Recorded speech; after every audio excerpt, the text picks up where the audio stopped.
people are going to care about this, right? They just got to know about this. People have to care about this, particularly when the split screen is Trump hawking the Teslas and the crypto stuff with the markets tanking and risks of recession going up. I don't know. Welcome to Pod Save America. I'm Jon Favreau. I'm Dan Pfeiffer. Big show today, Dan. We got Trump coming after our booze in the next phase of a trade war that might cause a recession. We got his family looking to do business with a crypto felon who wants a pardon, and the president himself hawking Teslas on the White House lawn. And as the 2026 midterm announcements begin, Lovett drove down to Orange County to chat with Katie Porter, who just announced that she's running for governor of California, possibly against Kamala Harris. But the biggest story right now is the looming government shutdown, which, as of this recording on Thursday afternoon, still hasn't been averted. For Republicans to pass their shit sandwich of a funding bill through Congress, they need at least 8 Senate Democrats to break a filibuster.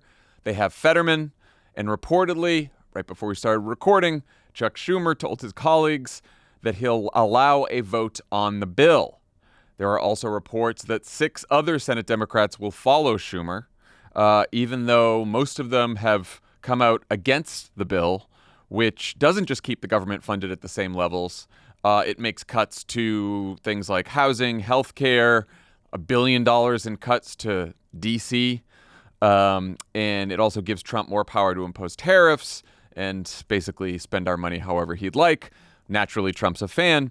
Here he is talking about the situation during a pool spray in the Oval Office on Thursday. We're talking about a shutdown. We're talking about getting to work immediately on the greatest tax bill ever passed. If we don't open, the Democrats are stopping all of these good things that we're providing. If there's a shutdown, it's only because of the Democrats, and they would really be taking away a lot from our country and from the people of our country. All right. So, I don't know, from where we sit right now, 3 p.m. Pacific on Thursday, it feels like the shutdown may be averted, Dan.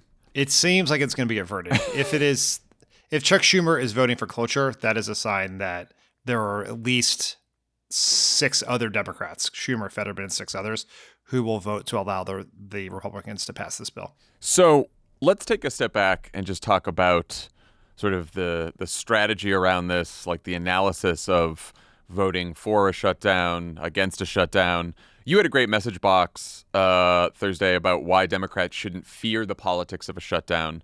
Can you walk us through that? I would say it did not seem to carry the weight I had hoped when I wrote it. Smash that subscribe button, Chuck Schumer. Dan, didn't you just come from talking to some House Democrats in D.C.? I did. You know what they did? They all but one of them voted against this bill. You know what? Yeah, that's right. They did that before I arrived, but I was there for the celebration. So good. Yes, good. I was. So it's not your fault. It's not. I would say that this is going to be a wild pod because I woke up in Virginia this morning and did our morning call in California, so I am quite tired. Unbelievable. Yes, and I know that you were speaking along with fellow 2028 hopefuls Gretchen Whitmer, Josh Shapiro. They're speaking today. This was the first. This was the first cattle call of the 2028 season. Yeah. And you were first up. I was first up. That's right. Good. That's right. Yes, we Dan. YesWeDan.com. That is a painful thing for you to say. Okay. I just want to talk about the politics of this because that is what there. I would stipulate that there are people who have legitimate substantive concerns about the impact of a shutdown and fears that if you're engaged in shutdown negotiations with a party that wants to destroy government, they may not open it again. Elon Musk could do a lot of damage while the government is shut down. I think that's a legitimate substantive concern. But there are people who are worried about the politics here, and I think they're wrong to be worried about the politics. There is this narrative that the party that quote unquote shuts the government down, and I don't think that's what Democrats would be doing here, but the people who don't vote for the funding bill take the blame. And that's based on the fact that in the 90s, when Bill Clinton's presidency was struggling, Newt Gingrich shut the government down over a big budget fight. And Clinton won that fight substantively and politically and put himself on the path to an easy reelection. In 2013, Republicans shut the government down when Obama was president. After the end of that shutdown, the Republicans had the Republican Party at its lowest favorability rating in modern history at that point. But what I think, and then when Trump, we forget this, but Trump shut the government down for the longest government shutdown in history was Trump's fault, and it was over funding for the wall, and which was something that while his base loves, most of the country thinks is kind of ridiculous and not important. And Trump took blame then too. His numbers went down over the course of that shutdown. I think people are reading this the wrong way because in all three examples I gave, Newt Gingrich and the Republicans in the 90s, Republicans in 2013, and Trump they're all shut the government down over incredibly unpopular things. But you can't get more unpopular. The Gingrich wanted to cut Medicare. Ted Cruz in the Freedom Caucus, who mentioned here, the Obama era shutdown, wanted to defund the Affordable Care Act and kick, millions of people with pre-existing conditions off their healthcare coverage. The wall's not popular. And so I think what we have to look at is what happens if you pick a shutdown fight over something popular. And Democrats would have a laundry list of popular options: Social Security cuts, veterans, cuts to VA healthcare, cuts to food safety and cancer research, like a whole bunch of things that we have the high side of the political argument on issues, and I think Democrats could win that fight if we tried. The other part is, even if you don't win the fight in the short term, these things flush through the system so much faster than we think, right? Yes, the Republicans were at their lowest level in November of 2013, but then they won the Senate and expanded their House majority in November of 2014. And so this idea that this would somehow damage our chances in the midterms is sort of absurd. And so people shouldn't be afraid. I think it's a political fight Democrats could win. It would, it's not a guarantee you'd win it, absolutely, but there are no guarantees in life. And just being afraid of the politics, I think, is it's an oversimplistic reading of what's happened. And I think it's kind of taking the coward's way out of this fight. Yeah, so I completely agreed with your message box. And especially, I think that any political benefit or damage will be short-lived on either side, whoever gets it. And even if I'm wrong, which I may be, predicting who voters will blame for a shutdown is difficult, especially in this media environment, which is not exactly friendly and conducive to getting a message out. And especially since there's no way to know how long the shutdown would last, right? These things tend to change over time, depending on if it's a short shutdown, a longer shutdown, when it's going to... So, putting aside for a second just what voters might think about this, we should just talk about what happens during a shutdown, because I think this is a harder harder decision for Senate Democrats to make than it might appear to be.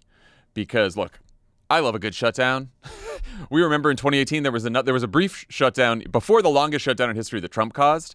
At the beginning of Trump's term, maybe it was 17, 18? It was early 2018. Early 2018.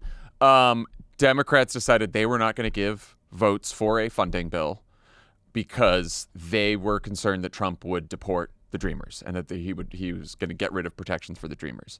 And we, as a podcast and a company, did a whip count and tried to, pressure Senate Democrats into doing this because we really thought that they had leverage here. And they did it.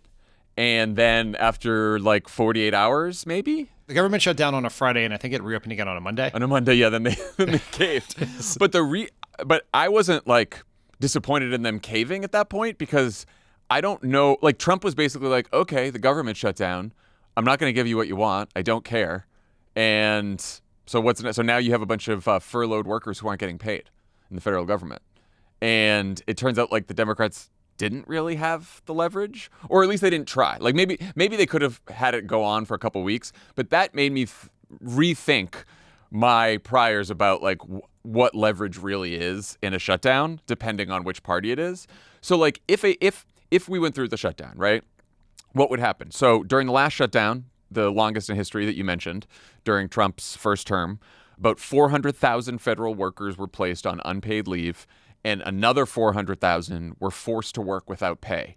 This dragged on for 35 days, longest shutdown ever. So more federal employees would be out of work than Trump and Elon already fired, and a bunch of government services and benefits would get disrupted, more than have already been disrupted. So then the question is, what forces Trump and Republicans back to the table to negotiate with Democrats once that happens? And then you have to ask yourself, okay, well, what do they actually want, Trump and Republicans? Well, they want to destroy government jobs, services, and benefits. Government shutdown gives them that. They want the power to spend our money however they'd like, even if Congress appropriated it in specific ways. Government shutdown makes that easier. And now, do they also want public approval? Yeah, maybe. Theoretically. Nothing they've done to date suggests they do. Well, that's my problem, right? Theoretically, a party wants public approval and wants to be popular so they can win re-election, particularly Republicans in Congress who have to face voters in 2026. But thus far, they have gone along with some Trump policies and decisions that are deeply unpopular. And so even if public opinion turns against them, do we think that will really pressure Republicans? Do we think Republicans and the Trump folks will feel pressure to then negotiate with Democrats? And then if so, what are Democrats asking for? And I hope, and we can't be asking for an agreement, a promise, because they're going to break all of that. In fact, they're breaking laws right now. So it's just like, this is why I think it's tougher. And look, I still think you could say, whatever, let's roll the dice. Let's show that we're going to fight. Let's shut this thing down and let's, draw attention to it and protest them, blah, blah, blah. But like, I just don't know. I don't know how it ends, and I don't know what we're asking for. And I don't know what they'll give, what they're likely to give, because they don't give a fuck. They do still care. They want to get rid of government.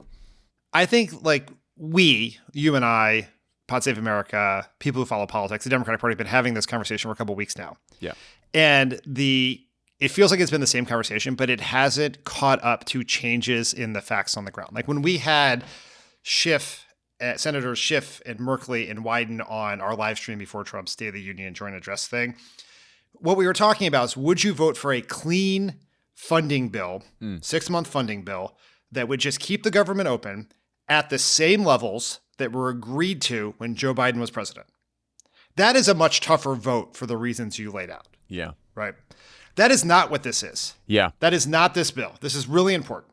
This bill increases funding for the military by $12 billion.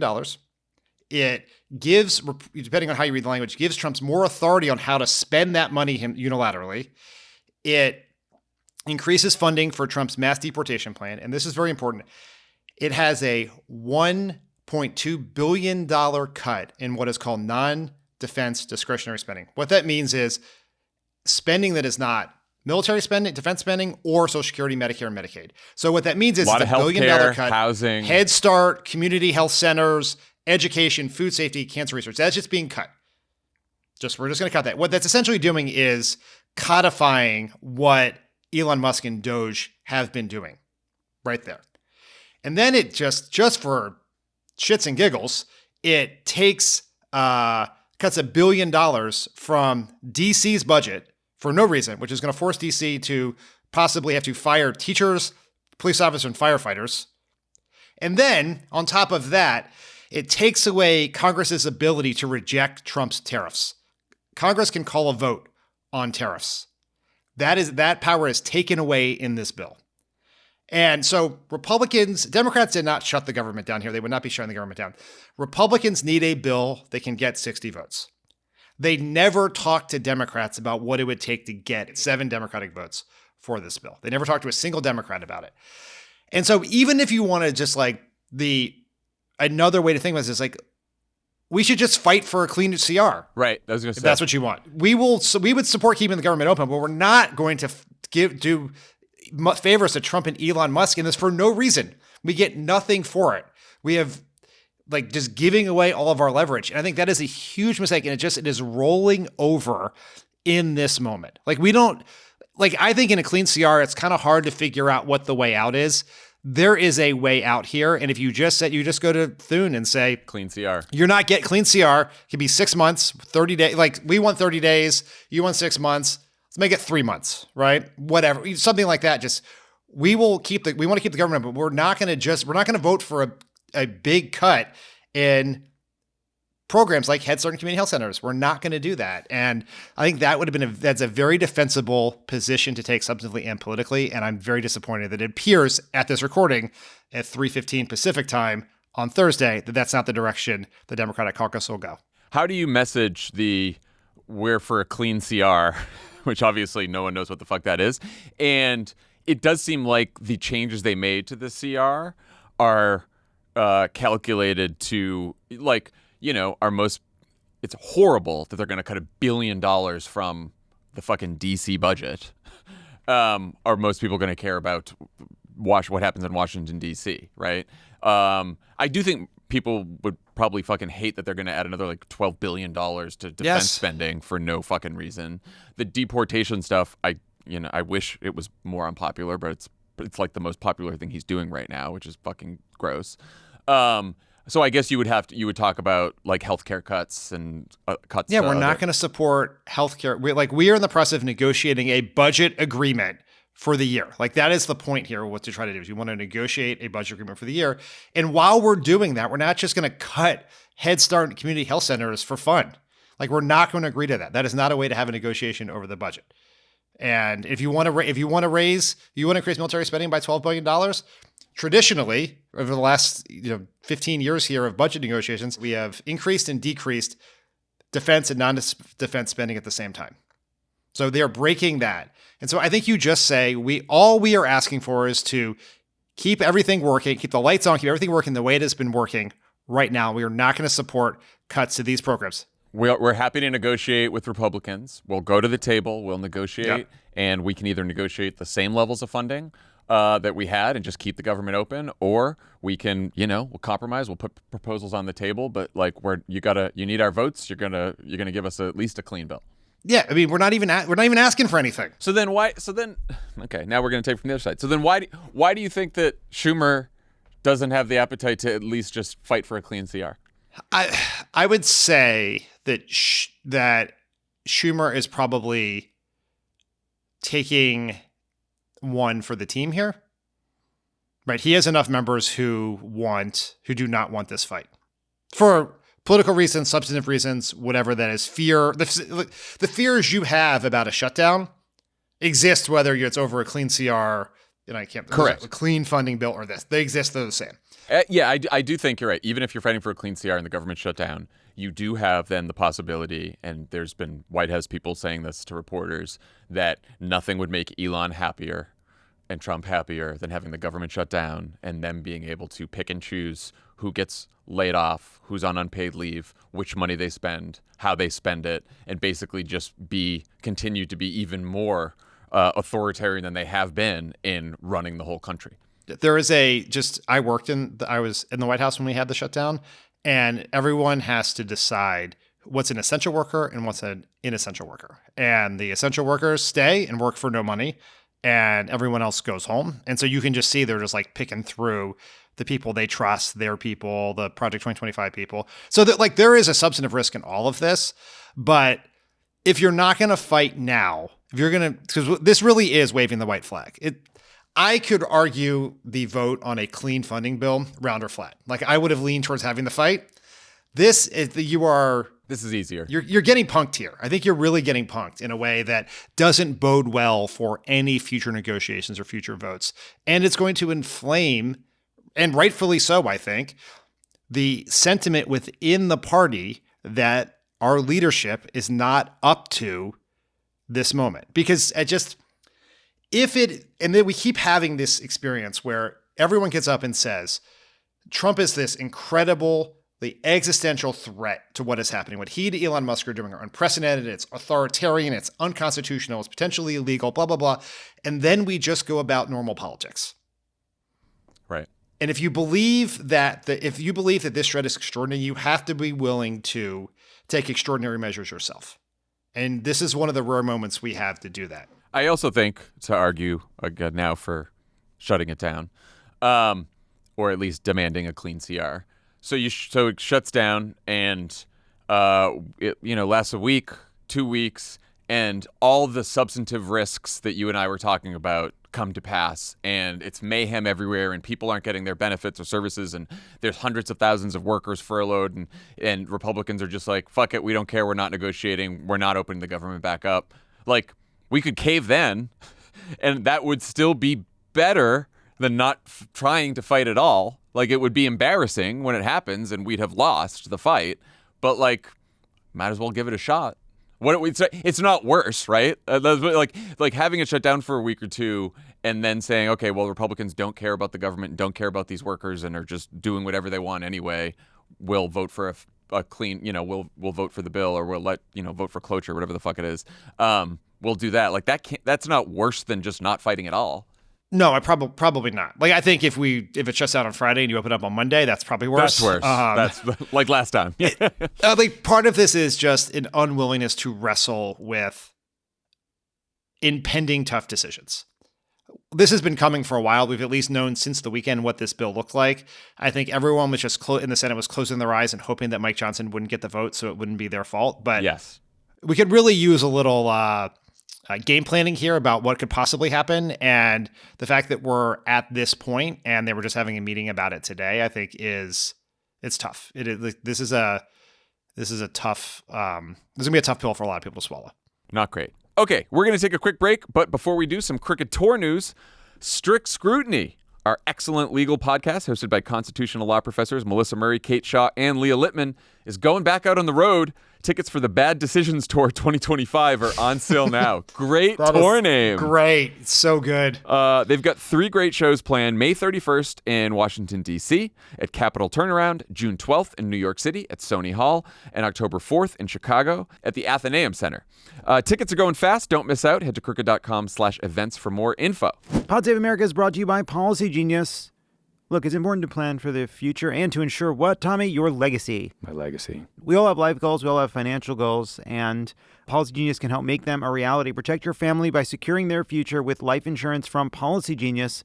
Policy Genius makes finding and buying life insurance simple and ensures your loved ones have a financial safety net they can use to cover debts and routine expenses, or even invest that money to earn interest over time. With Policy Genius, you can find life insurance policies that start at just $292 per year for $1 million of coverage. Some options are 100% online and let you avoid unnecessary medical exams. Policy Genius allows you to compare quotes from America's top insurers side by side for free with no hidden fees. Their licensed support teams help you get what you need fast so you can get on with your life. They answer questions, handle paperwork, and advocate for you throughout the process.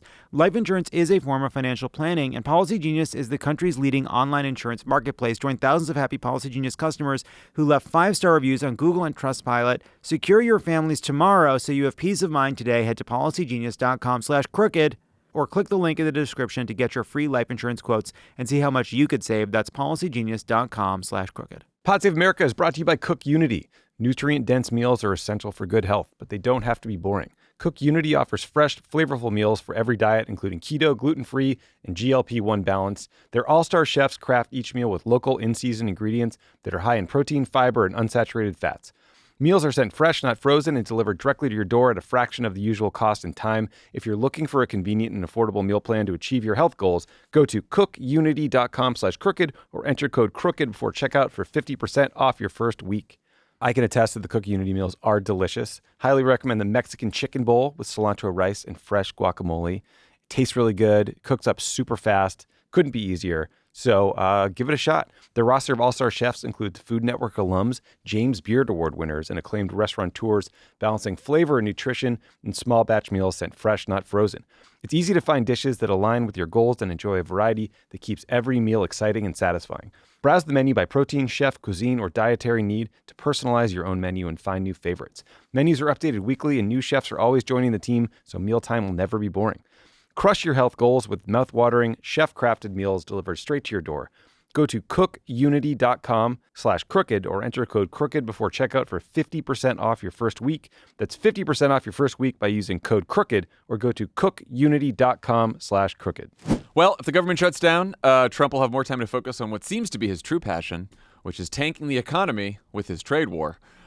Here's the latest. Trump promised on Truth Social on Thursday morning to impose a 200% tariff on European wine and champagne, apparently as a retaliation for tariffs that the EU imposed on American whiskey, which itself was in retaliation for Trump's tariffs on foreign-made steel and aluminum. Meanwhile, a delegation from Canada was in Washington on Thursday, awkward, to talk about the trade war we're already in with them. Trump got asked about all this in the Oval Thursday. Let's listen. We've been ripped off for years, and we're not going to be ripped off anymore. No, I'm not going to bend at all on aluminum or steel or cars. In the case of Canada, we're spending $200 billion a year to subsidize Canada. I love Canada. I love the people of Canada. I have many friends in Canada. The great one, Wayne Gretzky, the great. Hey, how good is Wayne Gretzky? He's the great one. And to be honest with you, Canada only works as a state. We don't need anything they have. As a state, it would be one of the great states anyway. This would be the most incredible country visually. If you look at a map, they drew an artificial line right through it. Now, Dan, in one of our social videos that we're making now this week. I made a joke in the video that Trump wants Canada as a 51st state because he thinks it looks cool on the map. But apparently that is true. That is why it seems like that is why he looks at the fucking globe, he looks at the map, and he's like, which country is the biggest? And he looks at us and he's like, well, if we had Greenland and we had Canada, look how big that would be. Look how big America would be then. And of course, he's probably looking at a map that's not, the proportional. So he thinks Greenland is bigger than it is. I mean, it's so fucking stupid. It's also stupid.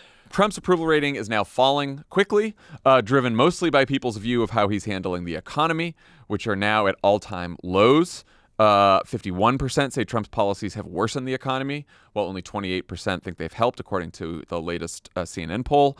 The Wall Street Journal is also reporting that CEOs and even some of Trump's own advisors are, quote, spooked by the way he's talking about tariffs. And here's just a sample of what smart financial folks are saying. This is from CNBC's Steve Leisman. I'm going to say this at risk of my job, Kelly, but what President Trump is doing is insane. It is absolutely insane. It is about the 8th reason we've had for the tariffs. And now he's saying he's putting 50% tariffs on Canada unless they agree to become the 51st state. That is insane. It is. It's insane. It is insane. That is the whole fact thing check true. Accurate. Yes. So the comments in the Oval Thursday where Trump also mused about sending troops to Greenland and said that he had invaded Los Angeles to turn our water on. He did not invade Los Angeles. There was no invasion here. And the water doesn't go to Los Angeles. And the water did not go to Los Angeles. It just nearly flooded a bunch of farms in the Central Valley. Meanwhile, it was raining here while that whole thing happened, so none of that really happened either. He also, in that same pool spray, talked about the, quote, adjustment period that we're in. How do you think that's going for him, the adjustment period? Not great. It seems that way. Now, you know who's not going great for? The rest of us, for the American people. Yeah. It is, I guess, somewhat comforting that public opinion has turned so quickly on him. The people get what's happening. When he was president the first time, his economic approval was always higher than his job approval. During the campaign, his economic approval was always higher than his personal favorability. Now, his economic approval is, in some cases, below his job approval. People get what's happening. In the Reuters poll, he is at a -12 on the economy, -17 on foreign trade, and -25 on inflation in terms of net approval. Like people get it. They see what's happening. And it's the public, it's the markets, it's business leaders. Like you see, like David Solomon, who is the CEO of Goldman Sachs, like went on Fox and tried to send a message he tried not to piss off Trump in his interview, but Goldman Sachs is cutting their forecasts, and all these earnings calls, these Wall Street analysts are all saying they are cutting their economic projections, and they cite every single time the reason is the policies of this president. Yeah. And you don't usually get that a lot. It's not like no, it's very specific. How much control does the president really have over the economy? Well, when he launches a global trade war, quite a bit. And it's not just that he is launching tariffs; it's that he's launching and then unlaunching tariffs on an hourly basis. We are now in the middle of one of the fastest market sell-offs since the Great Depression. The S&P slid into correction territory on Thursday, which is when an index falls 10% or more from its peak. NASDAQ was already there. All these Goldman, JP Morgan, they're also increasing their projections for the chance of recession. And look, the most generous interpretation here is that Trump genuinely believes he is pursuing a strategy that will bring back American manufacturing, bring in more tax revenue, and force other countries to do what he wants. David Sanger had a piece about this in the Times this week. What do you think about that strategy? And and he's basically saying there's going to be short-term pain and an adjustment. And he said in the Oval, "I'm sorry, but we just have to do this. We just have to do this." So, but even taking him at his word that this is what he thinks is going to happen, what do you think about that strategy? Well, it's not a strategy. There's no strategy here. One, the manufacturing sector grew under Joe Biden, right? It's not. He has not He's not like digging us out of some hole, right? It grew just about as much under Biden as it did under Trump before. Like if he had an actual strategy, you would put tariffs on and keep them. You wouldn't put them on, take them off, add this exemption, and all of a sudden get pissed off at someone. So you want to put 200% tariffs on wine and champagne, which I'm sure is going to be super popular. But also if you cared about manufacturing, you would not go to before the entire nation at your State of the Union and declare that you want to repeal the CHIPS Act. Right. Which is supposed to specifically designed to spur semiconductor manufacturing in the United States. You wouldn't be trying to gut all the funding from the Inflation Reduction Act, which is trying to spur manufacturing in this country for solar panels, batteries, other green technologies and materials. He's doing the exact opposite of what he's saying. He may believe this. He also believes he won the election in 2020. So who the fuck cares what he believes? But it is nonsensical. Steve Leisman is right. It's insanity. There is no actual plan. There are no guardrails. His advisors have no say. You have Scott Bessent, who is theoretically a smart person. He was a very successful Wall Street guy. He is up there trying to defend this insanity. Howard Lutnick, who might be a loon, doesn't seem to know what he's doing. Might. Yeah, might. I'm benefit of the doubt here, John. I don't know him personally. And the president has no idea. He doesn't understand policy at all. And he clearly has some sort of fleeting relationship with reality, and he's just unilaterally making policy with no guidance and no pushback from anyone. And this is what everyone said was going to happen, right? It was going to hurt the economy, and it's doing it. His reference point is like, William McKinley did tariffs, and that was successful. And then also like we should be, I want to go back to the 1950s where we were this manufacturing, right? Like the idea that you can just undo the entire global economy and everyone can go back to like what we were like 50, 60, 70 years ago is completely insane. Like any car is manufactured with parts from a dozen different countries, and to try to like figure out where it's going to be made here and there, it's just so fucking stupid. And he really thinks they're going to unwind the entire global economy and that we are going to produce everything we need in America, and that's it. And not realizing that that's not just like a recipe for short-term pain, which, by the way, when's the last time Americans have been like, you know what, I'm willing to sacrifice some of my own financial well-being for this larger dream of a wealthier America down the road. First of all, that doesn't happen. Second of all, that's not what's going to happen. It's just going to be short-term pain, medium-term pain, long-term pain. For no gain. For no gain. It is pain for no gain. The thing here is that it would be one thing if there is a world in which you put all these tariffs on, you keep them on. You then pump money into the U.S. manufacturing sector to build up U.S. manufacturing. But that's not what he's doing. Like one day he's doing things that would theoretically bring manufacturing back here by putting these tariffs on. Like what business in the world would say there are these tariffs on for 36 hours? This seems like a stable place to move my factory to. And then just on top of the insanity of this whole thing, he's so mad about our trade relationships with Canada and Mexico. Let's not forget who negotiated the existing on-the-books trade deals with Canada and Mexico. It was Donald Trump, the last time he was president, with the USCMA or whatever it is, the U.S.-Canada-Mexico agreement, that he said was the greatest trade agreement of all time. Biden didn't change it. Nothing changed. It's his own deal. The worst part of it all is him being like, well, we're going to be rich. It's going to bring in so much tax revenue. It's like, the tax revenue you're bringing in is from American companies that are paying the tax. And the way that American companies are paying that tax is they're then passing the cost on to all of us. It's just like, we're going to get so much more tax revenue from you, the American consumer, which is going to be a regressive tax because sales taxes are regressive taxes. Donald Trump wants to put on a national sales tax on products imported from from various parts of the world. Food, auto parts, energy, whatever it is. You remember during the campaign, I was big on we should talk more about the tariffs and the sales tax thing. You were. And I was very big, but you were huge on it. But I didn't, but I bought the argument that and I still do, I think, that even if Kamala Harris had doubled down and talked about it every single day and ran ads about it, I think it might not have landed the way it does now, because no one would believe that Donald Trump is fucking crazy enough to have done this and when he got the reaction he did, not just from the markets, but from companies, from other countries, just continue to do it and then go back and forth. So maybe it wouldn't have been as believable a hit as it should have been. Well, all those business people, all those Wall Street guys who, all the tech guys who cuddled up to Trump, they believed one of two things. One, he would never actually do it. It was just a negotiating tactic. Right. Or if he did actually do it and the markets reacted negatively, he would back off. And instead, he has doubled and tripled and quadrupled down. And he's made it even worse because he puts them on and takes them off. So he's created this massive uncertainty and chaos it's the instability more than the strategy that is damaging the markets right now. Yeah.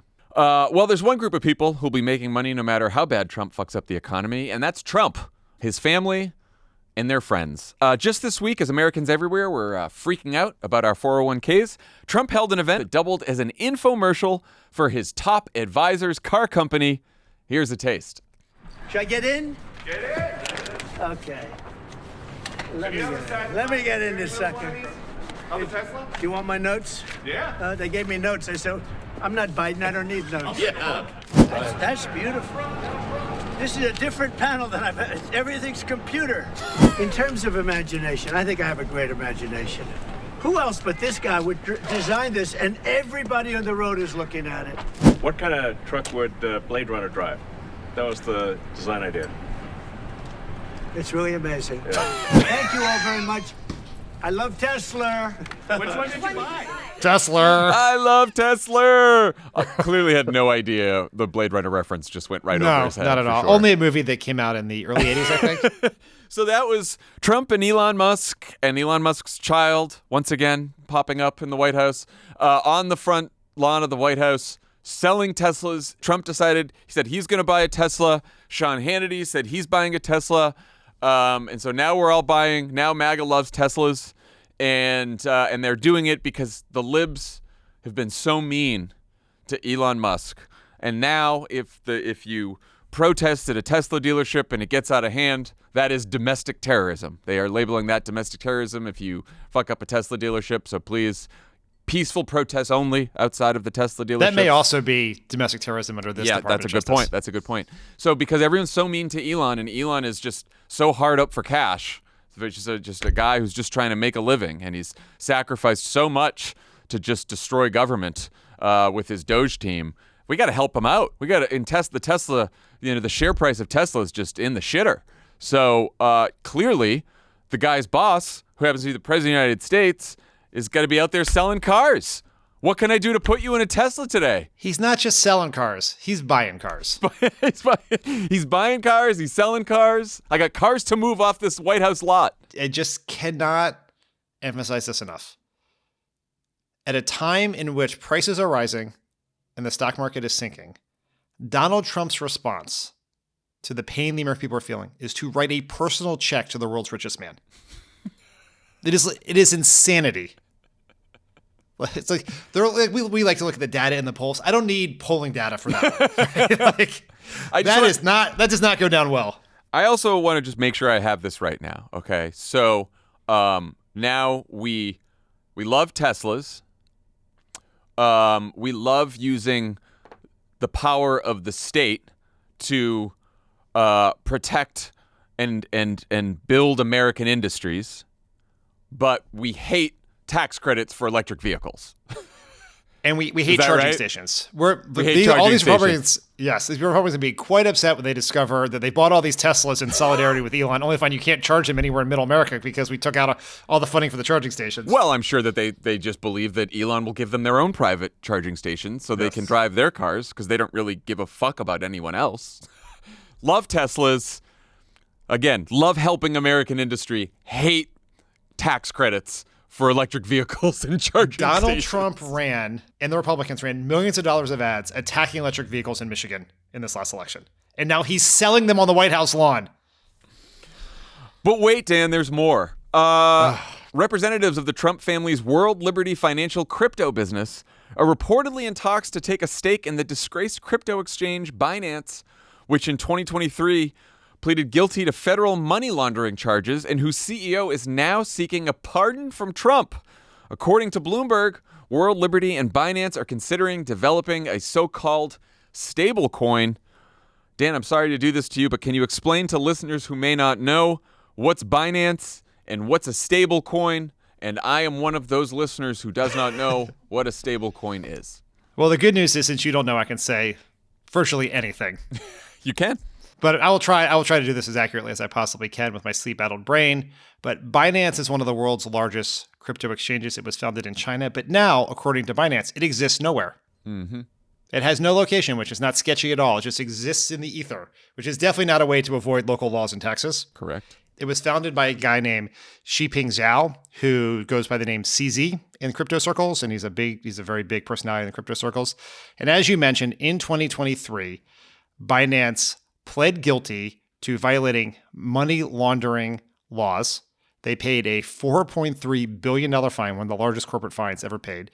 What they did was help facilitate money transfers to sanctioned organizations like Al-Qaeda, ISIS, and Hamas. And reportedly... Hamas, you say? Hamas? I say Hamas. Yeah, Oh, interesting. That Hamas. So the Trump family wants to get into business with a convicted felon who helped launder money for Hamas.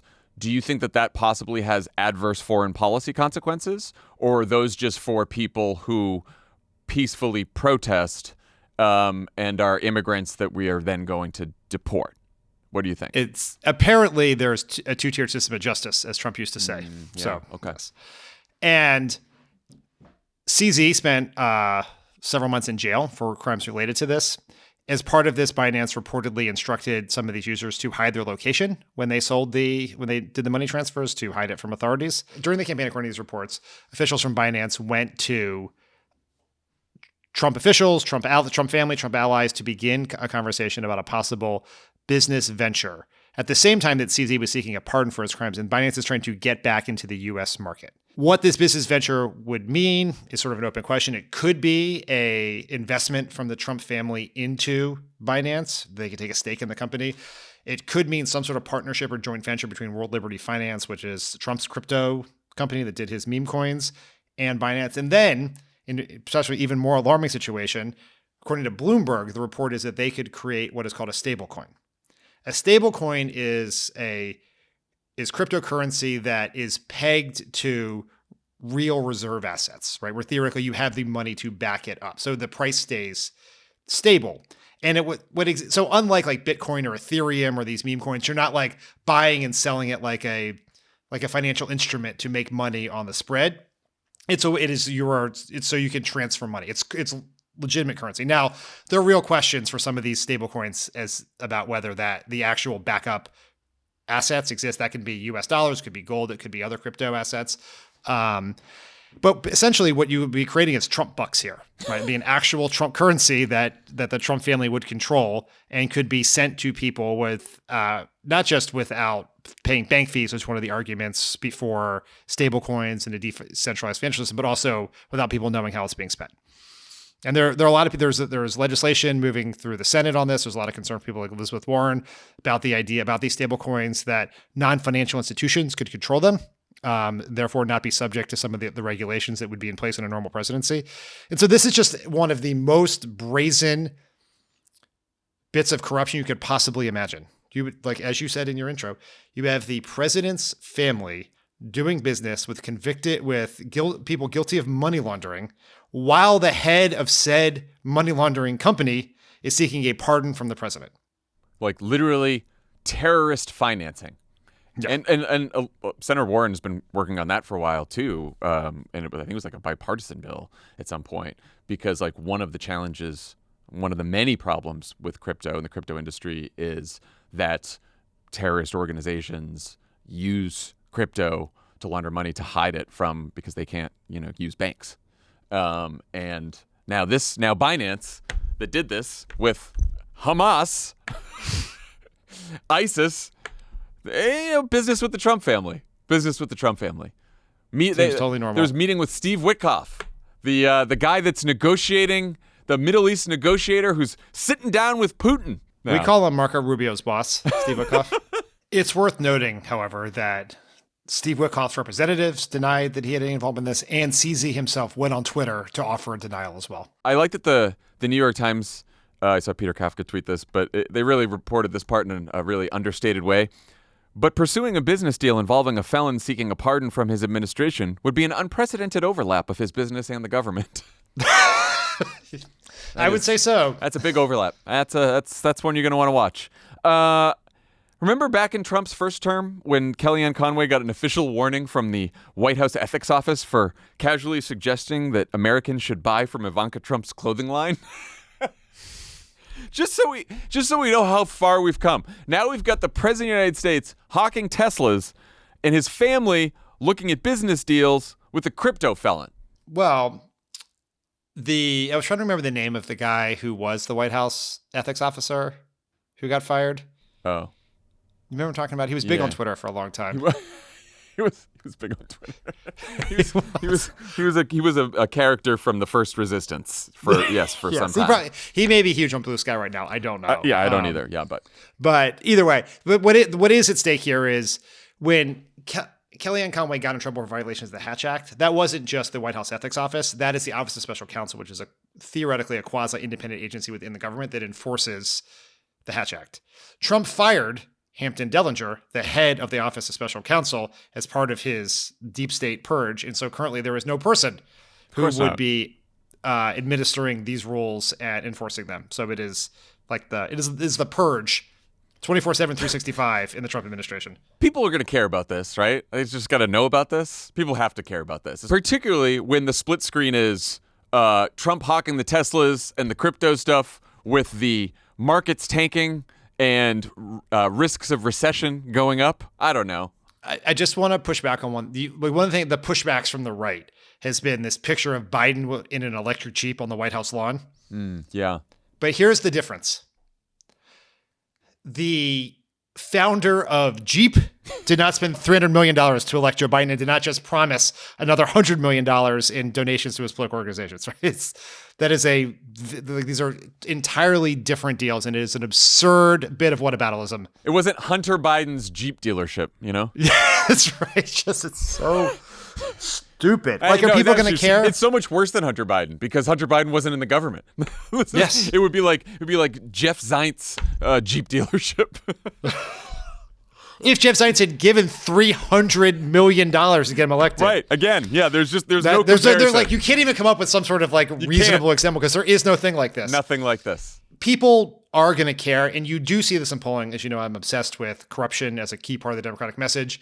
If you watch the polling, the number of people concerned about corruption keeps going up and up and up, and for good reason. Trump crime family. Okay, according to the beautiful gold-plated timepiece I purchased from GetTrumpWatches.com for just $799, it's now time to introduce our final topic. Oh my God, I'm so mad about this. So it's only been about 4 months since the last presidential election, and sadly, we don't have to officially start talking about the next one. Read. Yes. No, we're going to. So Democrats are making moves. We're not going to get into the presidential so much, but 2026 midterms are coming, and which means at the very least now candidates have to start announcing that they're running, right? Because you have to start your campaign. Democrats are making moves. Pete Buttigieg announced on Thursday that he will not be running for Senate in Michigan or governor, which leaves the door open for a potential presidential run in 2028 for Pete. Tim Walz is out there. He's touring the country, distancing himself from the Harris campaign. We talked a little bit about that. Gavin Newsom has launched a podcast where he's raising his profile. He's talking to MAGA goons like Charlie Kirk and Steve Bannon. That's happening. We could do a whole episode on that. That's definitely happening. That's happening. Kamala Harris herself is toying with a run to replace Newsom as governor of California, where she will face a formidable challenge from, among others, Katie Porter, our pal Katie Porter, who officially entered the race this week. We're going to get to Lovett's interview with Katie Porter. He wasn't just going to do some remote thing. He drove down to Orange County this week. Lovett just got in the car, just drove down. He flew to Michigan over the weekend. He's in Orange County on a Tuesday. He's all over the place. Yeah. It's great. So before we get to Lovett's interview, is this all really happening now? Are we not just about Katie Porter? Like we're talking about presidential 26? No, we're not. Some people may, but we are not. We are not. And I think we should put. I have no views. No views that I'm sharing. On 2028. It would be honestly truly idiotic to have a view about 2028 right now. I think I've said this on this podcast before. I say it to everyone who brings up 2028. At this point in 2005, when we were still licking our wounds from losing to George W. Bush, despite despite the fact that he invaded the wrong country after 9/11, everyone thought we needed a moderate white guy, preferably a governor like Mark Warner. That was the flavor du jour. And then a few years later, we nominated Barack Hussein Obama from the South Side of Chicago via Indonesia and Hawaii. So no one knows what we actually need right now. And so pretending like you know what voters are going to want in 2028 is insane. Some of us know we needed that, and we're glad that we lured you away from Evan Bayh to help us out. Well, you didn't just lure me away from Evan Bayh. You ran Evan Bayh out of the race. That's right. We did. So, for which everyone is forever grateful. I wonder what percentage of people listening know who Evan Bayh is. He's a senator from Indiana. Anyway, go either ahead. way, not important. But I think we should put Pete's decision is not a 2028 decision. He had to announce if he was going to seek these seats now because other candidates are getting in the race. It would be time to begin forming a campaign, to begin getting petition signatures to get on the ballot. And so, yes, the logical conclusion is if he's not running for something in 2026, he's running for something in 2028. And that may be true, but I put that in the Katie Porter, Kamala Harris may run for governor category. The other thing I'd say is whether you're running for president in 2028 or not, and this is the thing I took from Lovett's experience with Bernie Sanders, is people are hungry for someone to get out there and fight, to speak with authenticity and passion about what is happening in this country, to speak to people's fears and their hopes. And so all the people who may want to run for president, don't do presidential stuff now. Like, just go get out there. Go to those Republican districts and do town halls. The people who think they want to run for president but are being silent right now, I think, are missing a moment. I think it's a huge mistake. Not just to help your presidential candidacy, but to use the interest in your potential presidential candidacy to help the larger cause of pushing back against Trump and Musk. Yeah, I completely agree with that. Well, at least the California governor's race is next year, not in 2028. Well, with all that said, we are going to get to Lovett's interview with Katie Porter. This podcast is sponsored by Squarespace. Squarespace gives you everything you need to offer services and get paid all in one place, from consultations to events and experiences. Showcase your offerings with a customizable website designed to attract clients and grow your business. Get paid on time with professional on-brand invoices and online payments, plus streamline your workflow with built-in appointments, scheduling, and email marketing tools. With Squarespace's collection of cutting-edge tools, anyone can build a bespoke online presence that perfectly fits their brand or business. Start with Blueprint AI, Squarespace's AI-enhanced website builder, to get a fully customized website in just a few steps, using basic information about your industry goals and personality to generate premium quality content and personalized design recommendations. Squarespace also offers a complete library of professionally designed and award-winning website templates with options for every use and category. No matter where you start, your website is flexible to what you need, with intuitive drag-and-drop editing, beautiful style options, unrivaled visual design effects, and more ways to list what you offer. No experience required. Every Squarespace domain comes with advanced privacy and security tools included to ensure your domain remains online and protected. Plus, Squarespace provides everything you need to bring more of your dream to life, whether that means building a website or adding a professional email service. Don't wait to claim your name. Invest in your dream domain today. Head to squarespace.com for a free trial, and when you're ready to launch, go to squarespace.com/crooked to save 10% off your first purchase of a website or domain. That's squarespace.com/crooked. Pod Save America is brought to you by Article. We got a ton of Article furniture here bet at we the do. office. We have super comfortable chairs. We got a couch, all kinds of things. And the thing that was amazing about Article was it shipped so fast. It was high quality, and it was a far better price than most of the competing brands. You're not going to find a combo like that, Love It. You can't. And you can effortlessly create a stylish and timeless home at an unbeatable price with Article's curated collection of high-quality furniture. Their thoughtfully designed pieces, inspired by mid-century modern, coastal, and Scandinavian styles, can stand alone or be seamlessly paired to create a cohesive and stylish space. Article focuses on craftsmanship, design, and lasting value, ensuring that every piece in our collection will stand the test of time. Article offers fast, affordable shipping across the U.S. and Canada, with options for professional assembly if you prefer a hands-on experience. Have a question or need help with your design choices? Article's customer care team is available 7 days a week, offering knowledgeable support and even free interior design services to help you get your home just right. With Article's 30-day satisfaction guarantee, you can shop with confidence, knowing that if you're not completely in love with your new furniture, you can easily return it. This peace of mind ensures you can invest in your home without hesitation. Article is offering our listeners $50 off your first purchase of $100 or more. To claim, visit article.com/crooked, and the discount will be automatically applied at checkout. That's article.com/crooked for $50 off your first purchase of $100 or more. All right, I am here with Congresswoman Katie Porter on the set of her TV commercial. AKA my kitchen. It is actually your kitchen. It is actually my kitchen. You've been People asked have about actually that. asked me that. Like, is that actually her kitchen? Yeah, I mean, it's a really... I don't think it's a compliment. No, I don't. Well, I think it's, I think it's like, wow, this is exactly what I think the kitchen of a working mom is who's actually living that life as opposed to doing an impression of someone doing that. Yeah, and I think that people have this expectation that things are shiny and new and like, this is it. This is actually my kitchen. And so, it's the same thing when people are like, do you actually drive that minivan? And I was like, yeah, it was my only car until a few months ago. And that was actual pee from your dog Poppy on the floor when we walked in. Yes, that was actual pee. Thank you. Thank you for advertising that. Yes. So it's March of 2025. What made you jump into this race for the governorship so early? Well, look, I think Californians are hungry for leadership. I think the country, half of the country anyway, is really, really hungry for leadership. They're concerned about what Donald Trump is doing, and they want to make sure that we're going to have a plan to deal with that. A plan not only for the next several months, but a plan for what could be a very, very long 4 years. So you talked in your announcement video about fighting back against Trump, but governors have been in a bit of a bind because they obviously want to defend, especially Democratic governors want to defend their people against abuses from the federal government. But if there's a disaster in California, and there will be, Trump's on a revenge tour against governors he doesn't like. So how do you think about that? Look, I think it's exactly what I said in my launch video, which is I will say yes to anyone, and I am willing to say no to anyone. I will work with anyone who has a good idea, regardless of what else we agree or disagree on. Look, I had a lot of bipartisan bills in Congress. I didn't agree with everybody on those issues. At the same time, people want to know that you'll have their backs, that you're willing to stand up, and that you're going to go toe-to-toe with Donald Trump, and that you're going to come up a winner. So look, bipartisan disaster relief, wildfire relief, that should be bipartisan. I think that Governor Newsom did the right thing to walk with President Trump, to get him here on the ground. That's what fighting for California looks like in that context. But when we have a president who's saying, I'm going to cut off health care for a third of your population, then that's time to push back and time to fight. Now, for the most part, the people you'd be pushing back against if you're governor are Democrats.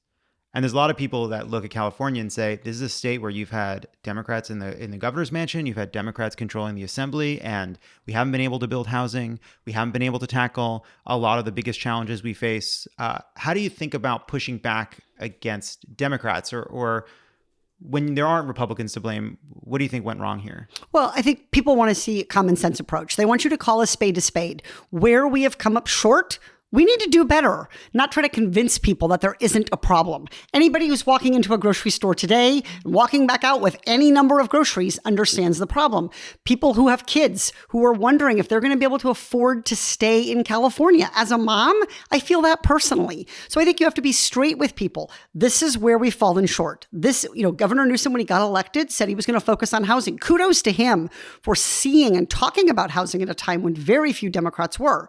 But I think we've taken the tools that he's used about as far as we can. Now we need a set of fresh ideas. What are some of those ideas? And do you look at people talk about Florida and Texas versus California, right? You have the kind of more conservative model, then you have the Democratic model. Are there lessons that you would take from what some of those other states have done? Yeah. So one of them is, look, we in California, we need to fight to get good, high-paying jobs here. Not just keep the ones we have, but actually bring new industries here with good jobs. So we always say, well, we're the fifth or sixth biggest economy. I want to be the fourth biggest. I want to be the third biggest. I want those jobs to be there, and I want to attract new and amazing talent. I think the other lesson is, coming from the Trump administration, is people want to see things done. So you have to be willing to think a little outside the box, to prioritize, to have a tight agenda. You can't be the everything everywhere all at once. You have to have some priorities. You have to tackle them, and you have to be straight with people. This is how far I got. This is what needs to be done. Here's the lesson learned. Here's what I'm going to change to deliver the rest. Is there a little part of you when you see someone like Elon Musk like barreling through the government, and obviously asked and answered, doing it in a despicable way, destroying important resources. In a disingenuous way. Yes. But do you see that and think, no, of course, that's not what we should be doing? But man, if Democrats were a little less deferential to some of these institutional prerogatives, man, if Democrats were a little less consensus-oriented and a little combative, do you take any lesson from what we're seeing? Well, look, you're talking to someone who during the COVID pandemic, in the early days, had it, was the second to last person to question. 50 people had questioned. And the CDC director and all of the executives danced on the top of it. The government officials had said, we're trying, this is what we're working on, we're operationalizing it. And the truth was, there was a law that allowed for make testing free in a public health emergency. And I stuck with the CDC director until I got him to yes. Not yes for me, yes for everyone in America for free testing. So I think that's a good example of being really true to our values. If you believe that government workers do good work, put them to work, let them thrive, right? And so I think believing that government can do things and holding it accountable to achieve those outcomes are entirely consistent. So Democrats should own the issues of things like government efficiency. We should own the issues of modernizing government so that it works better for people and it inspires confidence. We should own the issue, I would argue, even of things like taxpayer rights and making sure that taxpayers are seeing return for what they do.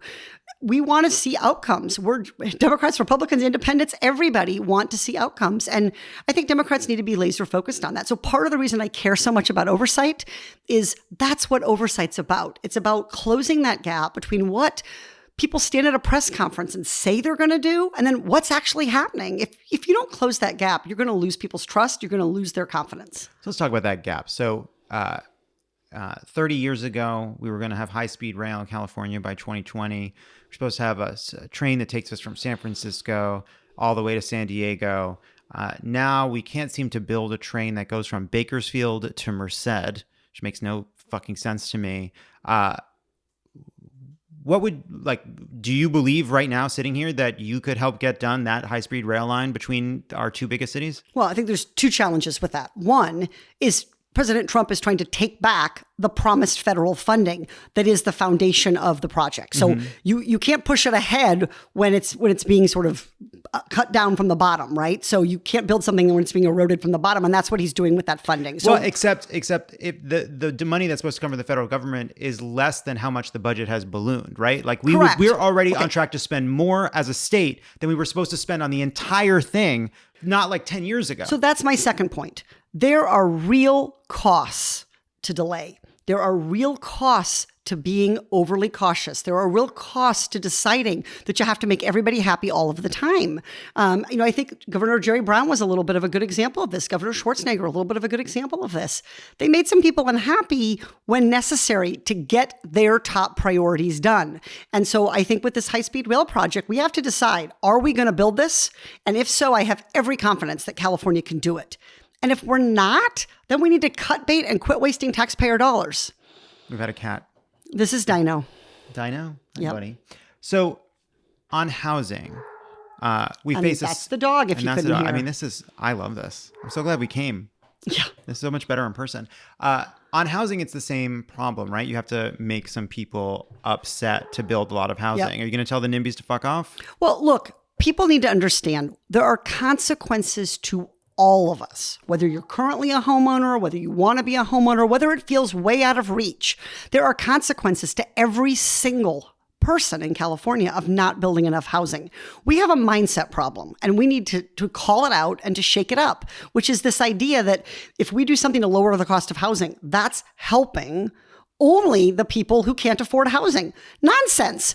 Our whole economy is being held back Right. by our housing challenges. So this is the exact same argument we have about things like school funding. People say, well, why should I pay for schools? I don't have kids. Because that's the future workforce. So I think we need to get out of this who benefits, it's this little sliver, and get into talking about things that, for instance, if we build more housing, every single person in California is going to benefit because it will increase our businesses will come here, jobs will come here, people will be able to spend more, we'll have more sales tax revenue. All of those things are up. It's not a zero-sum game, and we have to get out of that conversation. But here the problem is that like even if most people agree, I think probably most people in California already agree. Most people in the state are Democrats, or most voters are Democrats. They mostly agree with you. The problem is you have in individual projects, individual communities, you have a committed group of people that are able to not just use public opinion and public sentiment, but our environmental laws, our town hall processes, and all these different levers of government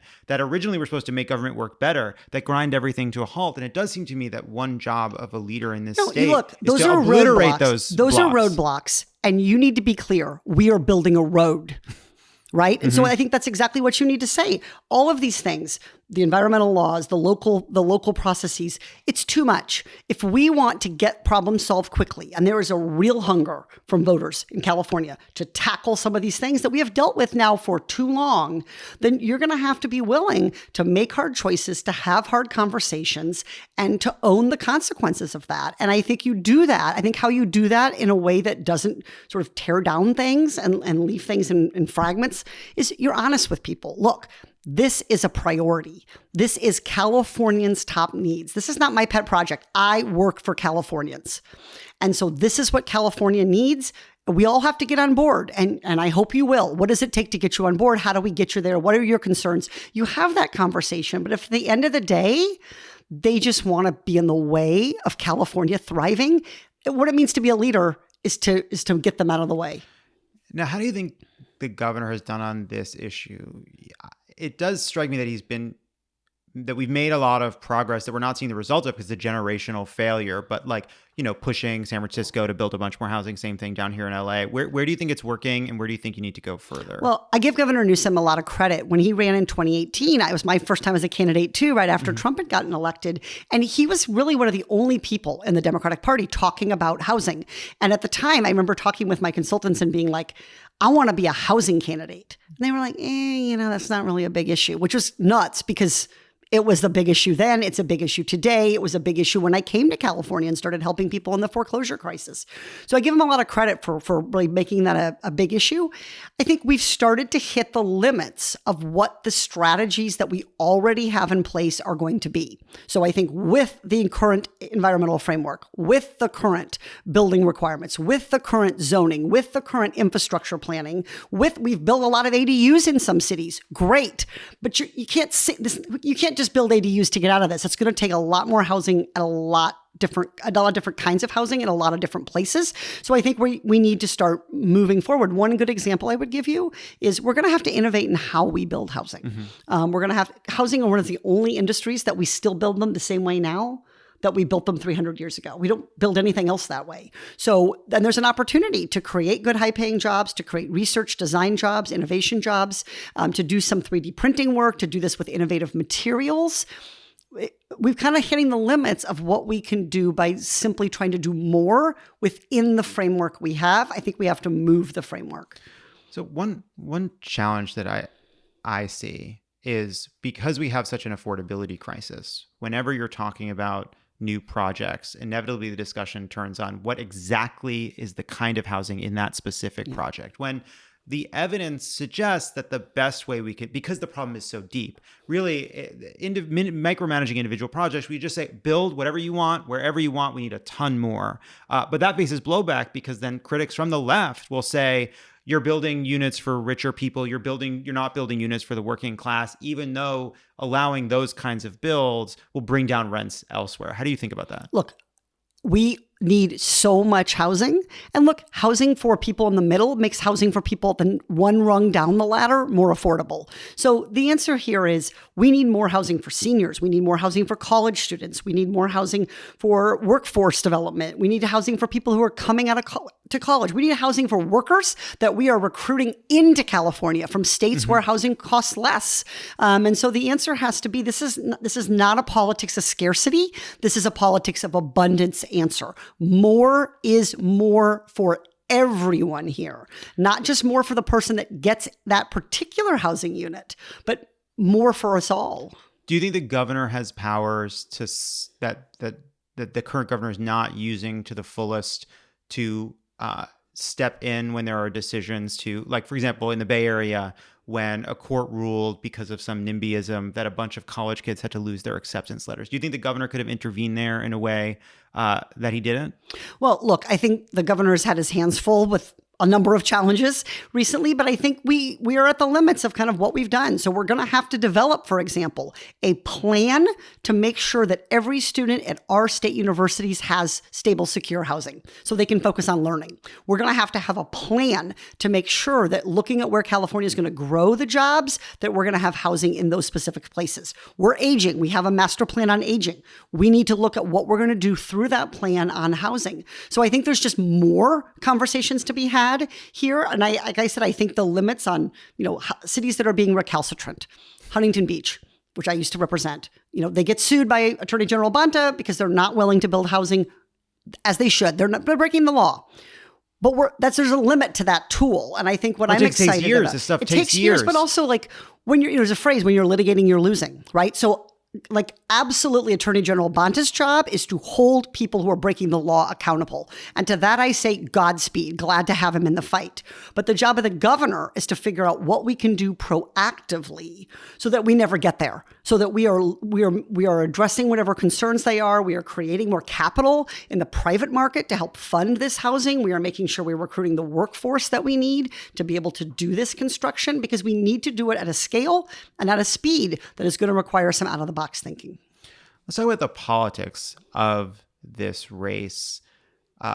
What did you learn from the race against Adam Schiff that you'd bring to this statewide race? Yeah, I mean, look, I think that race was a lot about people's anxieties about Trump. And Adam has a terrific record of taking on Trump. I think what we see now is we're living with it. So we are living with the political consequences. We are asking ourselves, how do we reach people that we don't always reach? How do we get a closer hold and bigger, stronger trust with people who were slipping away? And so I think that's where being a sort of a messenger who's come into politics relatively recently, somebody who comes from a purple district, somebody who has spent her career doing other things, in classrooms, as a consumer advocate, I think that's the kind of messaging that we need in this moment to connect with people. And we also need to do a lot of listening. And I think that is something that the joy of the Senate race, my happiest moments in that race, were listening and learning. One of my favorite days in the entire Senate race was the day I spent in Bakersfield. And when I say that, people are like, what? I spent a whole day learning about how we can reduce the amount of water we use when we're growing nuts. I spent a day learning how baby carrots are made. So cool. And so we need to have those kinds of conversations. We need to listen. Businesses are concerned about staying in California. Workers are concerned about staying in their jobs. You got to have those conversations. You got to be willing to listen. And so part of the launching now is I want that runway to do exactly that. Some of it was just around name ID, competing in a state that is massive, that requires such and this race is really different that way, right? So Right. I've run big, expensive races here in Orange County 3 times, a statewide race. So I've had the opportunity to connect with a lot of voters, to introduce myself to a lot of voters. And this race is an opportunity to build on that by talking to voters and listening to voters about what are they worried about with California? What do they love about California that they're worried that Trump is going to cause us to lose? What do they miss about a California maybe of the past? What do they want to see in a California of the future? But you understand what I'm getting at here, which is you're getting in the race early. There are rumors that the vice president may get in the race later. I saw some reporting that you said that the vice president might clear the field, and I was surprised to see that one of your advisors apparently told CNN that you wouldn't run against Kamala. Is that true? Well, so listen, what I've said and what I'm going to say again today is that I think if Kamala comes into this race, especially if she comes in tomorrow, she comes in now, it's going to have a near field clearing effect. It's just going to be, I'm not sure who all, there's a big field of Yeah, people. I know, and some I of them know. have said they're staying in no matter what. Right. So I think it's going to shake up the field. I said it's going to have a sort of a seismic effect. That said, we got to start this process now. Kamala's going to make her decision in her own time. The vice president is owed that. That's her decision to make. And I've worked with her. I know that she's a careful decision maker. She's a thinker. And so she's going to make her decision. But in the meantime, it is full speed ahead. Voters, I'm not waiting around, and I don't think voters are waiting around. Well, they want to know how we're going to lead. They want to make plans for what we're going to do with regard to Trump. And so I think there's a hunger for people to lead in this moment, and I'm stepping up. But I'm like, honestly, like what I expect from, as someone who admires and respects you as a leader and a political figure, I'm surprised you're not saying, I don't care what Kamala Harris does, I will be the best governor. Like, that's what's confusing to me. Like, isn't the person that's supposed to lead this big fractious state the person who says Kamala can get in, who I don't give a fuck, if she gets in, I'll beat her? Well, I'm not sure that our leaders, people want to hear our leaders say it. Well, the way that you would say it, I have to find the right district for my vibe, but I do think, look, I am not waiting for Kamala Harris. And I don't think anyone should who wants to lead. I think what it means to lead is to literally step forward, right? To be willing to be at the tip of the spear in this moment. That's exactly why I'm launching. That's why I've been working on this. I am not sitting back waiting to see what Kamala does. I am not considering other races, hedging my bet. I'm going to be California's next governor. But it would also be, I think, disrespectful to somebody who went toe-to-toe, month after month after month, in a grueling race against Donald Trump, and I saw this firsthand personally, served California very, very ably as our attorney general, not to acknowledge that this is somebody who would be an incredibly strong candidate, and there are practical realities that anyone faces. But you think you would be a better governor than Kamala Harris? Well, look, if I didn't think I would be the best governor that California could have, I wouldn't be in this race. Donald Trump has appointed, or fake appointed, a group of celebrities that like him to be ambassadors to Hollywood. But there is a problem that I think isn't getting enough attention generally, which is you have all these we're not far from the heart of Los Angeles, which has been the kind of center of film and television culture for 100 years. And now they're filming all of the game shows in Ireland. There's tons of states and cities putting in incentives. I have so many friends that if they're working at all, they're going to Vancouver, they're going to Atlanta, they're going to New Orleans, they're going to all these places. It seems ridiculous to me that we don't have a plan to get production back to Los Angeles. What do you think about that? That plan is the same plan that we need to get tech jobs back here, to get manufacturing jobs here, which we were once a center of kind of highly skilled manufacturing in California. It's to make sure our agricultural sector flourishes. It's all the same. We are in a competition with other states and other countries now. And it's a competition that we need to win. California is amazing. The people of California are amazing. The history of California is amazing. The resources of California are amazing. So let's not get down in this. This is a battle that we can win, but you don't win the fights that you don't start, that you don't enter. And so we need to be understanding. We need to bring California's treasures and our talents to those competitions. I think California can win those jobs back for production, back for Hollywood. I want protecting writers against AI. We need to be aggressive about doing this because, frankly, other states are. So you're going to get to go all across the state of California. It's going to be a lot of eating on the road, a lot of unhealthy, long days, fast food in the car. What are we excited about? What are we not excited about? Well, I'm in fighting shape, so I'm ready for this. Okay. I've had to really feel so lucky to have had some time after the Senate race, a year now, to think, to learn, to get healthy, to spend time with my kids, to think about what I did well and what I didn't do well, what I learned, what I listened, what I heard, and where I maybe wasn't listening enough. So I think this is going to be really, really exciting and fun. Look, I love campaigning. One of my campaign staff once said, they were doing a training for volunteers. And they said, now, when you get to the event, Katie's just going to get right out of the car. And I thought, well, what else would you do? But apparently some people don't want to get out of the car. I love to get out of the car. I love to get stopped in the grocery store. I want to hear, I want to listen, I want to connect. I love campaigning. So to me, to take the minivan, to get a chance to go back to Bakersfield, to spend some more time in Fresno. I didn't get to make it to Merced last time. I didn't get to make it to Reading. Soon there'll be a train that could take you from Bakersfield to Merced. I'm personally going in the minivan because that's how I like to roll. But I do think we should make sure that if we're spending money on a train, we get a train. And how do your kids feel about this next run? So my kids are very excited, and I was a little surprised about that. Mm-hmm. They've been through a lot. There was a lot of negative advertising spent against me in the last race. That's hard on kids. It's frankly hard on the candidate, but it's really hard on kids. So I was surprised. I asked them each about this, and I think what my oldest son said really stuck with me the most. He's 19. He's a voter now. And he said, I want a governor who's going to fight for California values. I am not going down without a fight. Like, people cannot just sit around and say, oh, you know, I'm going to emerge in 4 years. I'm just not going to read the paper till Trump's gone. He's like, I want someone who's going to do the work, to be tough. And he's like, and Mom, you're really tough. And sometimes I'm tough on him. So he knows.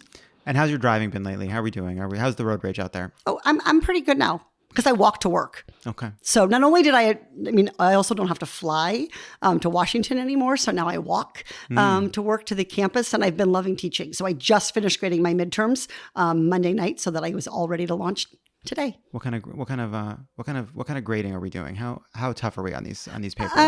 Are we still post Vietnam grade inflation? Are we back to giving people fair feedback? I'm probably a little tougher than average. Great. But part of it is this is midterms. So I think this actually says something about what we were talking about how I would lead, about the honesty I try to bring to things.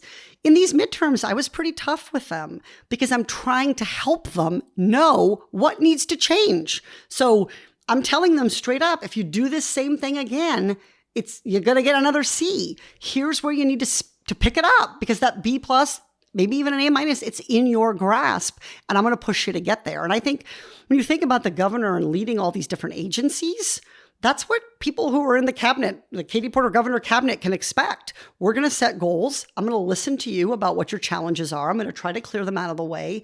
We're going to set goals for you. And then I'm going to ask you, why isn't it done? And what do I need to do to help you? Katie Porter, thank you so much. Good luck. Good luck out there. We'll see you out there. Thank you. That's our show for today. Lovett, Tommy, and I will be back with a new show on Tuesday. Talk to you all then. Bye, everyone.